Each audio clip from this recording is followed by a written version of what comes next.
Thank you, Mr. Hegseth. I'm looking forward to this opportunity to talk. I want to return to the incident that you referenced a minute ago that occurred in Monterey, California in October 2017. At that time, you were still married to your second wife, correct? I believe so. And you had just fathered a child by a woman who would later become your third wife, correct? Senator, I was falsely charged, fully investigated, and completely cleared. So you think you were completely cleared because you committed no crime. That's your definition of cleared? You had just fathered a child 2 months before by a woman that was not your wife. I am shocked that you would stand here and say you're completely cleared. Can you so casually cheat on a second wife and cheat on the mother of a child that had been born 2 months before, and you tell us you are completely cleared? Senator, how is that a complete clear? Senator, her child's name is Gwendolyn Hope Hegseth, and she's a child of God, and she's 7 years old. And she was, and you cheated on the mother of that child less than 2 months after that daughter was born, didn't you?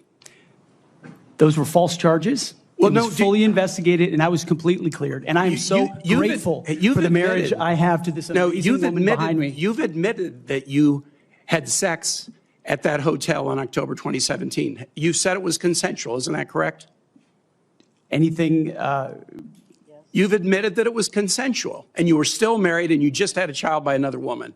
Again, how do you explain your judgment? Completely false charges against me. You fully investigated, and I was completely clear. You have admitted that you had sex while you were married to wife 2 after you just had fathered a child by wife 3.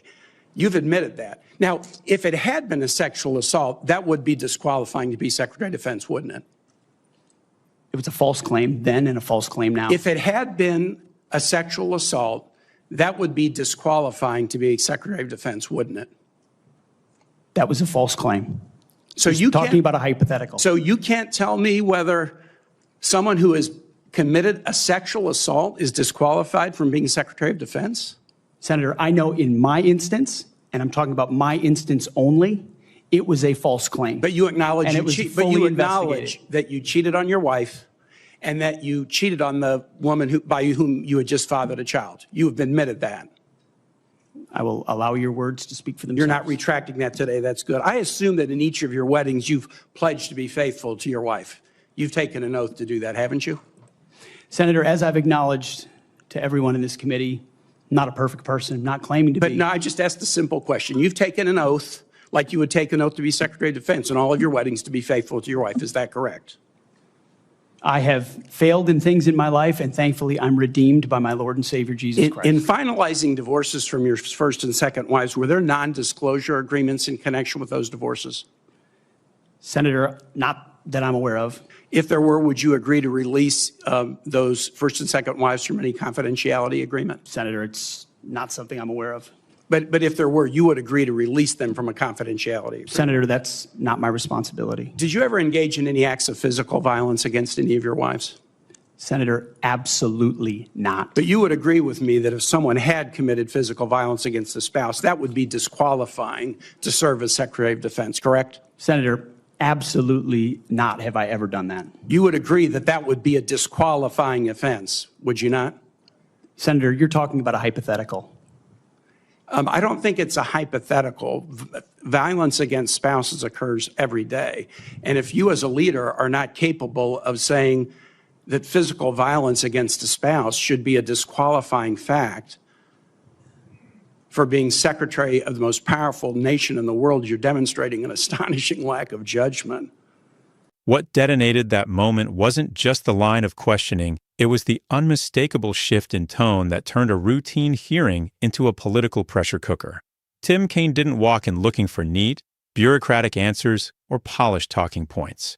He walked in like a prosecutor with a narrative already built, and piece by piece, he started laying it out in front of the country. This wasn't about policy anymore, not about budgets, not about strategy, not about troop deployments. It became something far more dangerous for Pete Hegseth. It became a referendum on character, on credibility, on whether the person sitting in that chair could be trusted with the kind of authority that doesn't just influence decisions, but literally determines life and death outcomes across the globe. And Kaine didn't ease into it. He stacked pressure, deliberately layering allegations, personal controversies, whispers of non-disclosure agreements, questions about past conduct, and then drove straight to the core. Should someone carrying that kind of baggage be placed anywhere near the chain of command of the most powerful military on earth? That's not political theater. That's a direct challenge to the standards of leadership itself. Because the Secretary of Defense isn't just another title in Washington, it's a position that defines discipline, sets the moral tone for the ranks, and ultimately signs off on decisions that send Americans into combat. So when Kaine dropped that surgical line questioning whether Hegseth had truly been vetted or simply never held accountable, it didn't just land. It reframed the entire hearing in real time. Suddenly, the room wasn't debating ideology. It wasn't left versus right. It was something far more uncomfortable for everyone involved: accountability versus power. And that's the part that lingers long after the cameras stop rolling. Because what Kaine exposed, intentionally or not, is the gap between the standards we claim to uphold and the ones we actually enforce. If the threshold for leadership at that level can be bent, blurred, or quietly ignored, then the real issue isn't just one nominee, it's the system that allows it. The incident in Monterey led to a criminal charge, a criminal investigation, a private settlement, and a cash payment to the woman who filed the complaint. And there was also a non-disclosure agreement, correct? It was a confidential settlement agreement off of a nuisance lawsuit. Right. During an interview, you claimed that you settled the matter because you were worried that if it became public, it might hurt your career. Do you maintain that you were blackmailed? Senator, I maintain that false claims were made against me. And ultimately, your attorney those used false the claims, phrase, I have the opportunity to attest my innocence in those false claims. But you didn't reveal any of this to President Trump or the transition team as they were considering you to be nominated for Secretary of Defense. You didn't reveal the action. You didn't reveal the criminal complaint. You didn't reveal the criminal investigation. You didn't reveal the settlement. You didn't reveal the cash payment. Why didn't you inform the commander-in-chief and the transition team of this very relevant event? Senator, I've appreciated every part of the process with the transition team. They have been open and honest with me. We've had great conversations between the two of us. And I appreciate the opportunity that President-elect Trump has given me. You chose not to reveal this, right? Because you knew it would hurt your chances. So you chose not to reveal this really important thing to the commander-in-chief and the transition team because you were worried about your chances rather than trying to be candid with the future president of the United States. Are there any other important facts that you chose not to reveal to the president-elect and his team as they were considering you to be Secretary of Defense? Senator, I sit here before you an open book, as everyone who's watched this process. With multiple non-disclosure and confidentiality agreements tying the hands of many people who would like to comment to us. Much has been made of your workplace behavior as a leader of nonprofit veterans organizations and as a Fox News contributor. Were you fired from either of the leadership positions with the nonprofits? I was the leader. I was the CEO of Concerned Veterans for America and the executive director of Vets for Freedom. Were you fired from either of them? And I was never fired from a veterans organization. Do you have non-disclosure agreements with either of those organizations? Not that I'm aware of, Senator.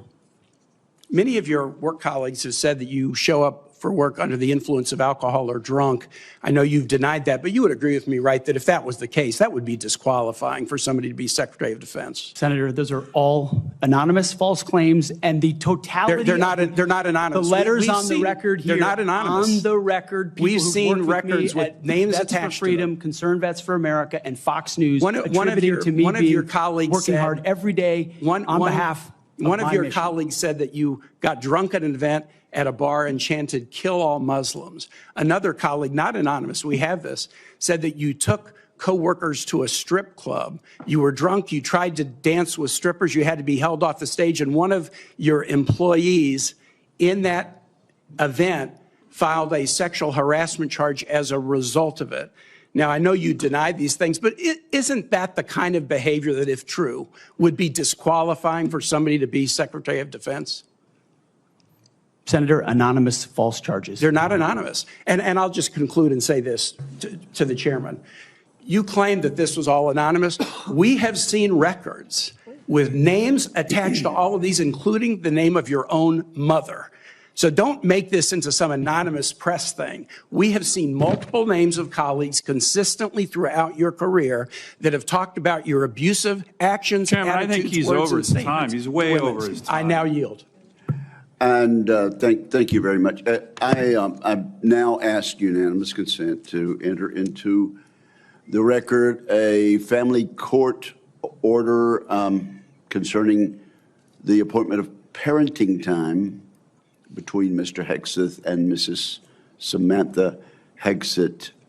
It states that there were no claims of domestic abuse or probable evidence of abuse in the relationship. Without objection, that will be added to the record. And this is the exact moment where the hearing stops feeling like a routine political sparring match and starts looking a whole lot like live investigative journalism unfolding in real time. Tim Kaine wasn't just asking questions. He was locking onto a single pressure point and refusing to let go. Transparency. What did Pete Hegseth know? And more importantly, what did he choose not to disclose while positioning himself for one of the most powerful civilian roles inside the Pentagon? That's not a casual inquiry. That's the kind of question that can unravel an entire nomination if the answer isn't airtight. And notice how Kaine framed it. He deliberately stripped away the noise. This wasn't about cable news appearances or ideological commentary from Hegseth's time in media. He zeroed in on something far more consequential. Undisclosed settlements, allegations, potential liabilities, anything that could be used as leverage. Because in national security, vulnerability isn't just personal. It's strategic. And Kaine kept circling back with that almost surgical persistence, sharpening the same question from different angles. If information was omitted, was it because it was irrelevant or because it was inconvenient? That distinction is everything. One suggests oversight. The other suggests intent. Then you stack on the broader cloud hanging over the hearing. Allegations of workplace misconduct, questions about substance use, scrutiny of personal behavior, all of which Hegseth flatly denied. But here's the reality. In a role like this, denial isn't the end of the conversation. It's the beginning of deeper scrutiny. Because now the stakes aren't just political, they're operational. We're talking about someone who could sit at the center of decisions involving classified intelligence, military deployments, and global conflict response. That's not a position where unanswered questions just fade into the background. And this is where Kaine's line of attack becomes crystal clear without him ever needing to spell it out. National security doesn't run on assumptions. It runs on trust. It runs on rigorous vetting, on eliminating risk before it ever reaches the decision-making table. So the real question hovering over that entire exchange isn't partisan. It's foundational. Can someone with unresolved questions surrounding their past be trusted with that level of power? Because once that doubt enters the room, it doesn't leave easily. And that's exactly why this moment hit as hard as it did.